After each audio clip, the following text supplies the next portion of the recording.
Assalamualaikum. Kali ini kita akan sedikit bahas iPhone 11 Pro buat kita pakai di tahun 2026. Masih worth it atau enggak? Kita akan sedikit bahas kelebihan dan kekurangannya kalau misalkan kita beli atau kita mau pakai iPhone 11 Pro di tahun 2026. Oke, dari segi desainnya dulu. Desain belakangnya ini lumayan oke. Sudah boba 3. Kameranya ada 3. Dan kualitasnya lumayan oke, walaupun tidak sebagus seri 12 Pro atau 13 Pro atau di atasnya. Ini kameranya boba kayak gini, dan bodi sampingnya ini masih lengkung, belum ngotak. Kayaknya ini bodi lengkung yang iPhone rilis terakhir, walaupun ada lagi seri SE 3, tapi kalau buat yang layar besar ini kayaknya desain yang terakhir lengkung seperti ini. Sampingnya ada tombol power, SIM tray. Kemudian di bagian atasnya di sini hanya ada antena. Bagian sampingnya lagi itu volume dan juga tombol silent mode. Ada garis antenanya juga. Dan di bagian bawah itu ada port USB. Di desain-desainnya kurang lebih sama kayak iPhone 11 atau iPhone pada umumnya.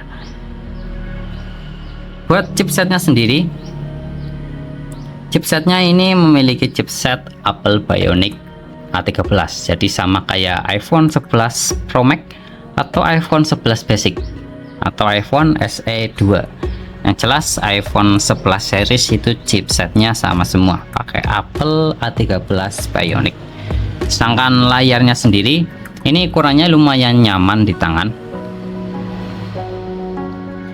Ukurannya 5,8 inch dengan Super Retina XDR OLED. Jadi buat ketajaman warnanya ini oke banget. Memiliki kerapatan pixel di 458 ppi. Jadi enak banget kalau buat dipakai di mata. Buat kenyamanan tuh enak banget. Itu dari segi layarnya. Dari segi performanya bagaimana? iPhone 11 Pro mungkin tahun ini masih nyaman-nyaman dipakai. Kalau kita pakai buat sosmed biasa, buat YouTuber, kalau mungkin buat gaming tipis-tipis kayak Mobile Legends 1 kali 2 kali itu masih oke. Kalau kelamaan suhunya sudah nggak bersahabat, lumayan cepat panas ini. Mungkin karena iOS-nya iOS 26.4 atau mungkin karena apa nggak tahu. Yang jelas suhunya cepet panas, nggak kayak iPhone seri 13 atau di atasnya. Itu kurang lebih seperti itu.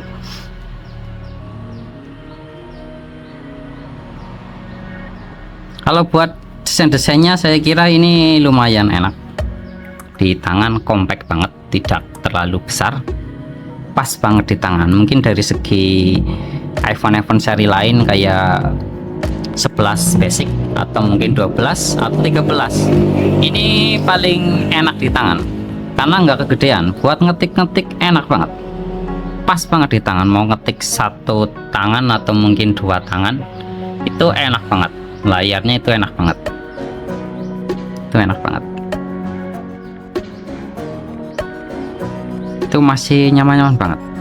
Jadi kalau soal pemakaian seharian itu masih lumayan worth it. Tapi ada beberapa kekurangan yang lumayan agak banyak, terutama di baterainya. Baterainya ini ukurannya kecil. Mungkin dibandingkan Android yang 2 jutaan sekarang itu lebih awet. 2 jutaan Android sekarang ini hanya di 3000 mAh. Itu pun kalau misalkan baterainya masih ori, kesehatannya biasanya sudah sangat rendah karena mengingat umurnya yang udah tua. Ini masih original dan baterainya sudah di 69%. Itu sudah servis, sudah layak ganti sebenarnya baterainya. Jadi kalau mau pakai iPhone 11 Pro di tahun 2026, lebih rekomen kalian ganti baterainya. Pakai merek Cortec atau kualitas yang bagus lah. Yang jelas pakai yang bagus-bagus saja. Itu kalau mau pakai. Kemudian kekurangannya lagi di suhunya.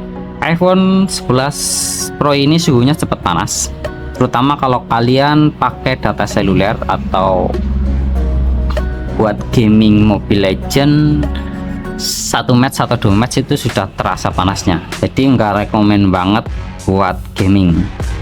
Kalau kalian nyaman di suhu panasnya, kalau pakai cooler itu masih oke aja. Bahkan kalau buat sosial media itu juga lumayan hangat dan lama-lama nggak nyaman juga di tangan. Itu dari segi suhunya sih dan baterainya. Tapi kalau dari segi performanya itu masih oke aja dari segi performanya. Dan kekurangannya lagi yang agak sedikit menyedihkan, untuk iPhone 11 Pro ini sudah tidak mendapatkan update iOS. Jadi iOS-nya itu sudah mentok di 26, nggak bisa update ke iOS 27. Kalau buat iOS 27 itu minimal pakai iPhone 12 series. Jadi dipikir-pikir lagi kalau misalkan kalian mau beli 11 Pro,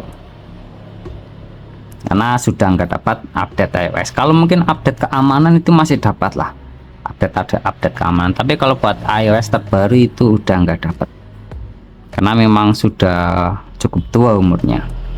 Kalau dari segi kamera bagaimana? Kalau kamera ini masih worth it banget buat fotografi, videografi, itu masih enak banget. Kita tahu lah ya 11 series XR pun itu masih enak, tapi kalau 11 Pro ya udah jelas lah masih enak juga, masih enak banget. Itu dari segi kamera kita nggak perlu panjang lebar lah. Mungkin dibandingkan Android 3 jutaan atau 4 jutaan sekarang, 11 Pro itu kameranya masih dapat. Jadi kurang lebih seperti itu terkait kekurangan dan kelebihan di iPhone 11 Pro kalau misalkan kita pakai di tahun 2026. Semoga bermanfaat. Sekian, wassalamualaikum warahmatullahi wabarakatuh.